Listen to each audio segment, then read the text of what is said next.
Good evening, ladies and gentlemen, young and old. My name is Jayla. I hope you're having a wonderful day today and that everything is going well in your world. I'd like to welcome you back to my channel, my wonderful bibliophiles. If this is your first time here, then please come on in, make yourself at home, get comfortable, and join the family. As we all know, here on Bedtime Stories for Everyone, we gather together to, of course, enjoy a wonderful book that I will be reading for you. Currently, we are on our first book, Philip Pullman's The Golden Compass. If there's a book you would like me to read, please by all means make sure you leave it down in the comment section below, and I'll have a look and maybe I'll be reading your request next. Naturally, if you do enjoy my content, please don't forget to give me a like, a subscribe, and maybe even a share, which truly gives me the will to continue creating this content for all of you. I also truly hope you enjoy listening to me read this wonderful book, and now let's get into it. This is Chapter 4 of Philip Pullman's The Golden Compass, The Alethiometer. "I hope you'll sit next to me at dinner," said Mrs. Coulter, making room for Lyra on the sofa. "I'm not used to the grandeur of a master's lodging. You'll have to show me which knife and fork to use." "Are you a female scholar?" said Lyra. She regarded female scholars with a proper Jordan disdain. There were such people, but, poor things, they could never be taken more seriously than animals dressed up and acting a play. Mrs. Coulter, on the other hand, was not like any female scholar Lyra had seen, and certainly not like the two serious elderly ladies who were the other female guests. Lyra had asked the question, expecting the answer, no. In fact, for Miss Coulter had such an air of glamour that Lyra was entranced. She could hardly take her eyes off her. "Not really," Miss Coulter said. "I'm a member of Dame Hannah's College, but most of my work takes place outside Oxford." "Tell me about yourself, Lyra. Have you always lived at Jordan College?" Within 5 minutes, Lyra had told her everything about her half-wild life, her favorite routes over the rooftops, the battle of the clay beds, the time she and Roger had caught and roasted a rook, her intention to capture a narrowboat from the Egyptians and sail it to Abingdon, and so on. She even, looking around and lowering her voice, told her about the trick she and Roger had played on the skulls in the crypt. "And these ghosts came, right? They came to my bedroom without their heads. They couldn't talk, except for making sort of gurgling noises. But I knew what they wanted all right. So I went down next day and I put their coins back. They'd probably have killed me else." "You're not afraid of danger then?" said Miss Coulter admiringly. They were at dinner by this time, and as Lyra had hoped, sitting next to each other. Lyra ignored completely the librarian on her other side and spent the whole meal talking to Miss Coulter. When the ladies withdrew for coffee, Dame Hannah said, "Tell me, Lyra, are they going to send you to school?" Lyra looked blank. I don't know," she said. "Probably not," she added for safety. "I wouldn't want to put them to any trouble," she went on piously, "or expense. It's probably better if I just go on living at Jordan and getting educated by the scholars here when they've got a bit of spare time. Being as they're here already, they're probably free." "And does your uncle, Lord Asriel, have any plans for you?" said the other lady, who was a scholar at the other women's college. "Yes," said Lyra, "I expect so. Not school, though. He's going to take me to the north next time he goes." "I remember him telling me," said Miss Coulter. Lyra blinked. The two female scholars sat up very slightly, though their daimons, either well-behaved or torpid, did no more than flick their eyes at each other. I met him at the Royal Arctic Institute, Miss Coulter went on. As a matter of fact, it's partly because of that meeting that I'm here today. Are you an explorer too? Said Lyra. In a kind of way. I've been to the North several times. Last year, I spent 3 months in Greenland, making observations of the aurora. That was it. Nothing and no one else existed now for Lyra. She gazed at Miss Coulter with awe and listened rapt and silent to her tales of igloo building, of seal hunting, of negotiating with the Lapland witches. The 2 female scholars had nothing so exciting to tell and sat in silence until the men came in. Later, when the guests were preparing to leave, the master said, "Stay behind, Lyra. I'd like to talk to you for a minute or two. Go to my study, child. Sit down there and wait for me." Puzzled, tired, exhilarated, Lyra did as he told her.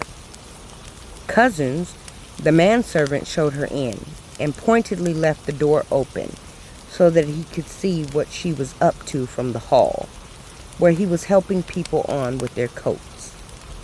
Lyra watched for Miss Coulter, but she didn't see her, and then the master came into the study and shut the door. He sat down heavily in the armchair by the fireplace. His daimon flapped up to the chair back and sat by his head, her old hooded eyes on Lyra. The lamp hissed gently as the master said, "So, Lyra, you've been talking to Miss Coulter. Did you enjoy hearing what she said?" "Yes. She's a remarkable lady. She's wonderful. She's the most wonderful person I've ever met." The master sighed. In his black suit and black tie, he looked as much like his daimon as anyone could. And suddenly, Lyra thought that one day, quite soon, he would be buried in the crypt under the oratory, and an artist would engrave a picture of his daimon on the brass plate for his coffin, and her name would share the space with his. "I should have made time before now for a talk with you, Lyra," he said, after a few moments. "I was intending to do so in any case, but it seems that time is further on than I thought. You have been safe here in Jordan, my dear. I think you've been happy. You haven't found it easy to obey us, but we are very fond of you, and you've never been a bad child. There's a lot of goodness and sweetness in your nature, and a lot of determination. You're going to need all of that. Things are going on in the wide world I would have liked to protect you from, by keeping you here in Jordan. But that's no longer possible." She merely stared. Were they going to send her away? "You knew that sometime you'd have to go to school," the master went on. "We have taught you some things here, but not well or systematically. Our knowledge is of a different kind. You need to know things that elderly men are not able to teach you, especially at the age you are now. You must have been aware of that. You're not a servant's child either. We couldn't put you out to be fostered by a town family. They might have cared for you in some ways, but your needs are different. You see, what I'm saying to you, Lyra, is that the part of your life that belongs to Jordan College is coming to an end." "No," she said. "No, I don't want to leave Jordan. I like it here. I want to stay here forever." When you're young, you do think that things last forever. Unfortunately, they don't.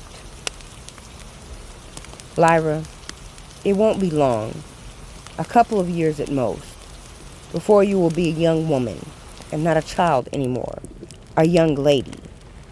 And believe me, You'll find Jordan College a far from easy place to live in then. But it's my home. It has been your home. But now you need something else. Not school. I'm not going to school. You need female company, female guidance. The word female only suggested female scholars to Lyra, and she involuntarily made a face. To be exiled from the grandeur of Jordan, the splendor and fame of its scholarship, to a dingy, brick-built boarding house of a college at the northern end of Oxford, with dowdy female scholars who smelled of cabbage and mothballs like those two at dinner? The master saw her expression and saw Pantalamon's polecat eyes flash red. He said, "But suppose it were Miss Coulter." Instantly, Pantalamon's fur changed from coarse brown to downy white. Lyra's eyes widened. "Really?" "She is, by way of being acquainted with Lord Asriel. Your uncle, of course, is very concerned with your welfare. And when Miss Coulter heard about you, she offered at once to help. There is no Mr. Coulter, by the way. She is a widow. Her husband died very sadly in an accident some years ago. So you might bear that in mind before you ask." Lyra nodded eagerly and said, "And she's really going to look after me?" "Would you like that?" "Yes." She could hardly sit still. The master smiled. He smiled so rarely that he was out of practice, and anyone watching, Lyra wasn't in a state to notice, would have said it was a grimace of sadness. "Well, we had better ask her in to talk about it," he said.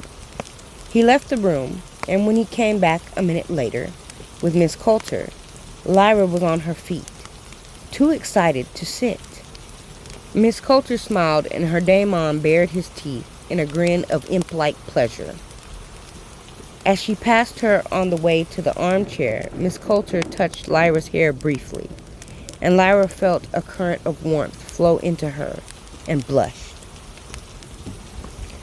When the master had poured some Brantagewin for her, Miss Coulter said, "So, Lyra, I'm to have an assistant, am I?"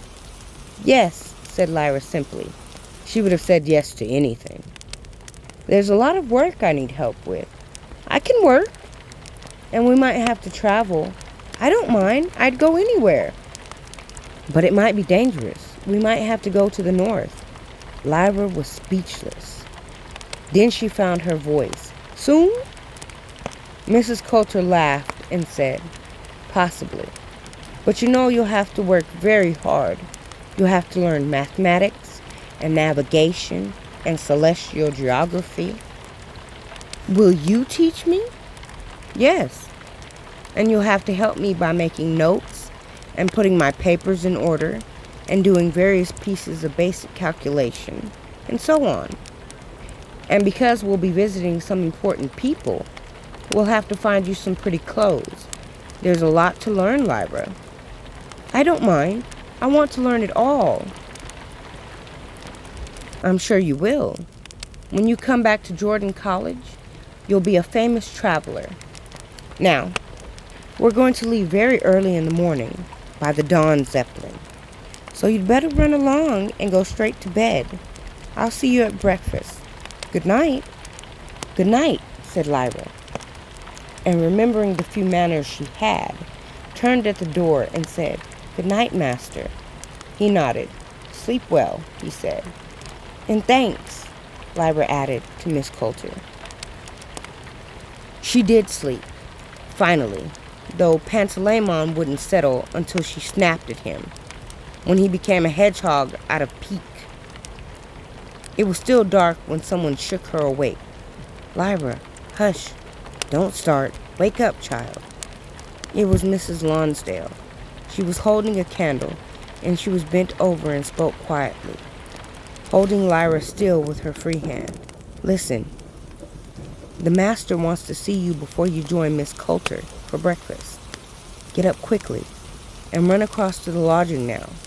Go into the garden and tap at the French window of the study. You understand?" Fully awake and on fire with puzzlement, Lyra nodded and slipped her bare feet into the shoes Miss Lonsdale put down for her. "Never mind washing. That'll do later. Go straight down and come straight back. I'll start your packing and have something for you to wear. Hurry now." The dark quadrangle was still full of the chill night air. Overhead, the last stars were still visible, but the light from the east was gradually soaking into the sky above the hall. Lyra ran into the library garden and stood for a moment in the immense hush, looking up at the stone pinnacles of the chapel, the pearl-green cupola of the Sheldon building, the white-painted lantern of the library.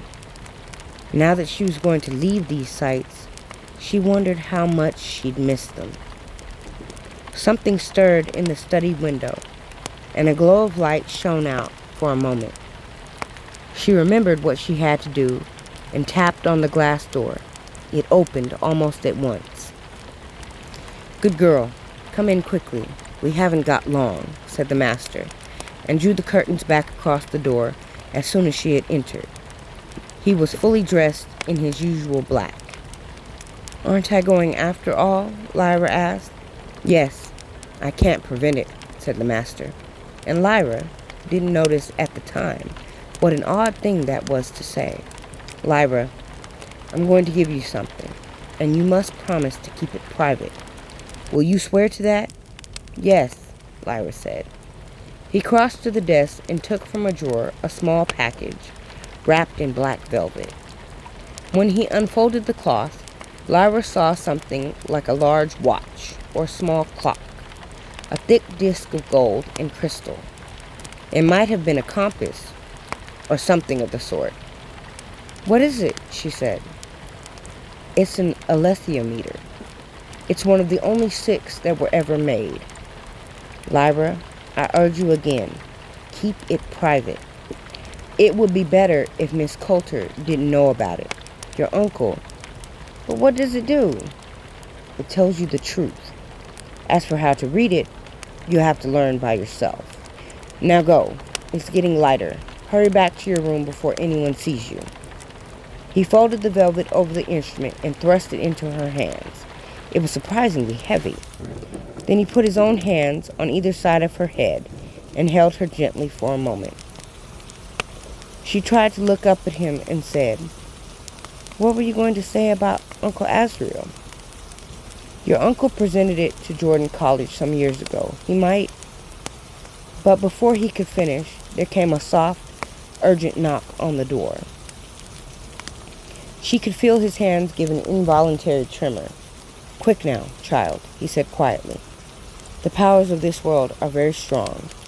Men and women are moved by tides much fiercer than you can imagine, and they sweep us all up into the current. Go well, Lyra. Bless you, child. Bless you. Keep your own counsel." "Thank you, master," she said dutifully. Clutching the bundle to her breast, she left the study by the garden door, looking back briefly once to see the master's daemon watching her from the windowsill. The sky was lighter already. There was a faint, fresh stir in the air.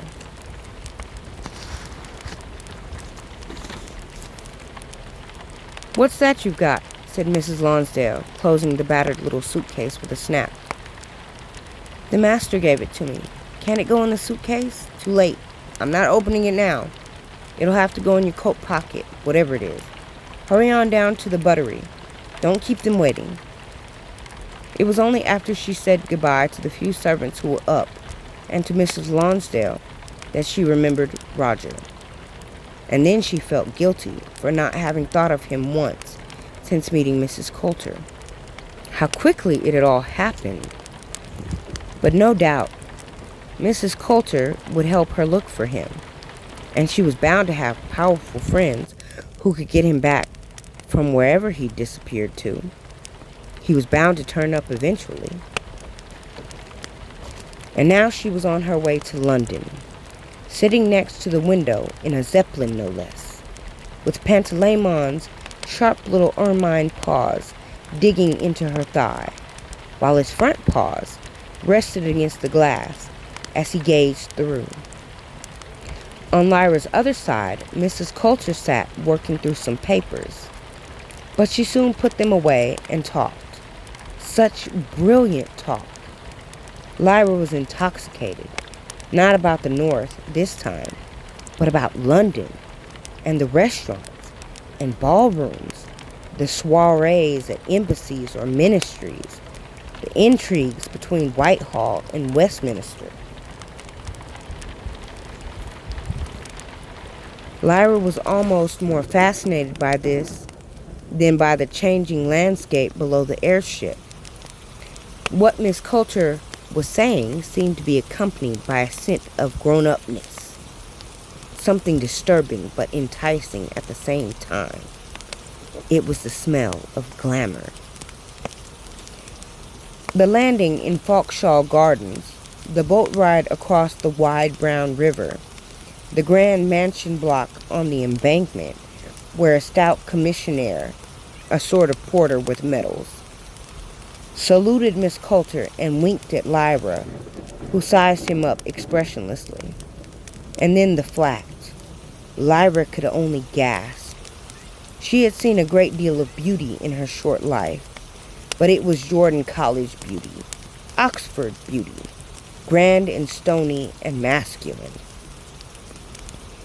In Jordan College, much was magnificent, but nothing was pretty. In Miss Coulter's flat, everything was pretty. It was full of light, for the wide windows faced south, and the walls were covered in a delicate gold and white striped wallpaper. Charming pictures in gilt frames, an antique looking-glass, fanciful scones bearing ambaric lamps with frilled shades, and frills on the cushions too, and flowery valances over the curtain rails, and a soft green leaf-patterned carpet underfoot. And every surface was covered, it seemed, to Lyra's innocent eye, with pretty little china boxes, and shepherdesses, and harlequins of porcelain. Miss Coulter smiled at her admiration. "Yes, Lyra," she said, "there's a lot to show you. Take your coat off, and I'll take you to the bathroom. You can have a wash, and then we'll have some lunch and go shopping." The bathroom was another wonder. Lyra was used to washing with hard yellow soap in a chipped basin, where the water that struggled out of the taps was warm at best and often flecked with rust. But here the water was hot, the soap rose pink and fragrant, the towels thick and cloud soft. And around the edge of the tinted mirror were little pink lights, so that when Lyra looked into it, she saw a softly illuminated figure quite unlike the Lyra she knew. Pantalemon, who was imitating the form of Miss Coulter's daemon, crouched on the edge of the basin, making faces at her. She pushed him into the soapy water and suddenly remembered the alethiometer in her coat pocket. She'd left the coat on a chair in the other room. She'd promised the master to keep it a secret from Miss Coulter. Oh, this was confusing. Miss Coulter was kind and wise, whereas Lyra had actually seen the master trying to poison Uncle Azrael. Which of them did she owe most obedience to? She rubbed herself dry hastily and hurried back to the sitting room, where her coat still lay untouched, of course. "Ready?" said Miss Coulter. "I thought we'd go to the Royal Arctic Institute for lunch. I'm one of the very few female members, so I might as well use the privileges I have." 20 minutes' walk took them to a grand stone-fronted building where they sat in a wide dining room with snowy cloths and bright silver on the tables, and ate calf's liver and bacon, Calf's liver is all right, Miss Coulter told her, and so is seal liver. But if you're stuck for food in the Arctic, you mustn't eat bear liver. That's full of a poison that'll kill you in minutes. As they ate, Mrs. Coulter pointed out some of the members at the other tables. Do you see the elderly gentleman with the red tie? That's Colonel Carbone. He made the first balloon flight over the North Pole. And the tall man by the window, who's just got up, is Dr. Broken Arrow. Is he a Skraeling? Yes. He was the man who mapped the ocean currents in the Great Northern Ocean. Lyra looked at them, all these great men, with curiosity and awe. They were scholars, no doubt about that, but they were explorers too. Dr. Broken Arrow would know about bear livers. She doubted whether the librarian of Jordan College would. After lunch, Mrs. Coulter showed her some of the precious Arctic relics in the Institute library. The harpoon with which the great whale Grimsdur had been killed. The stone carved with an inscription in an unknown language, which was found in the hand of the explorer Lord Rook, frozen to death in his lonely tent. A fire striker used by Captain Hudson on his famous voyage to Van Tieren's land. She told the story of each one, and Lyra felt her heart stir with admiration for these great, brave, distant heroes. And then they went shopping. Everything on this extraordinary day was a new experience for Lyra, but shopping was the most dizzying. To go into a vast building full of beautiful clothes, where people let you try them on, where you looked at yourself in mirrors, and the clothes were so pretty. Lyra's clothes had come to her through Mrs. Lonsdale, and a lot of them had been handed down and much mended. She had seldom had anything new, and when she had, it had been picked for wear and not for looks, and she had never chosen anything for herself. And now to find Miss Coulter suggesting this, and praising that, and paying for it all, and more. By the time they'd finished, Lyra was flushed and bright-eyed with tiredness. Mrs. Coulter ordered most of the clothes packed up and delivered, and took one or two things with her when she and Lyra walked back to the flat. Then a bath with a thick scented foam. Mrs. Coulter came into the bathroom to wash Lyra's hair. And she didn't rub and scrape like Miss Lonsdale either. She was gentle.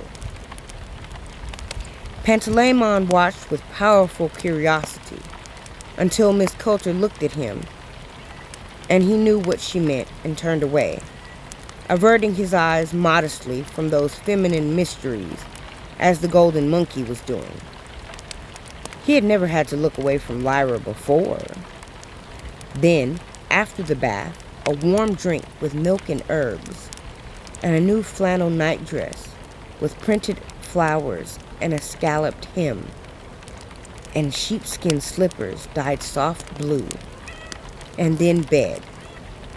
So soft, this bed, so gentle, the anbaric light on the bedside table, and the bedroom so cozy with little cupboards and a dressing table and a chest of drawers where her new clothes would go, and a carpet from one wall to the other, and pretty curtains covered in stars and moons and planets.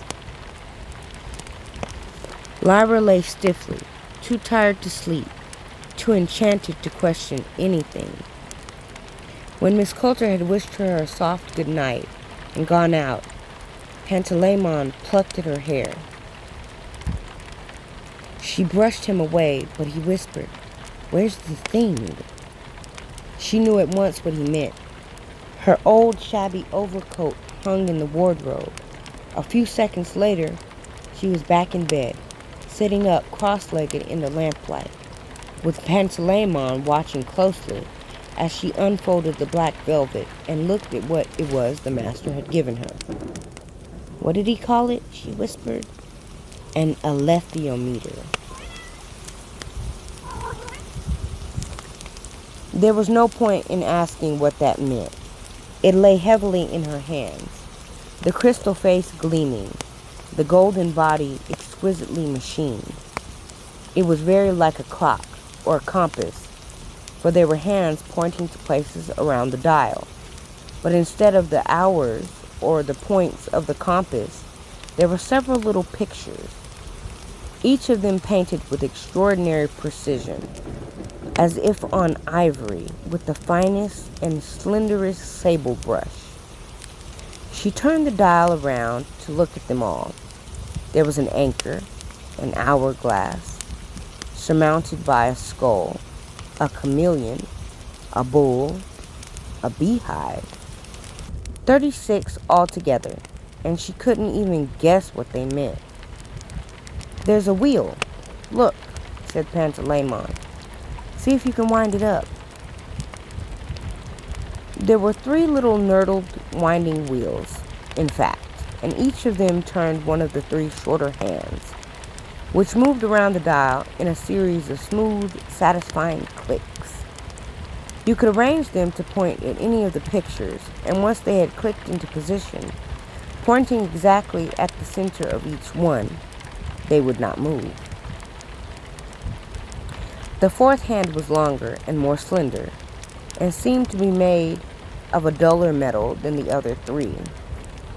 Lyra couldn't control its movement at all.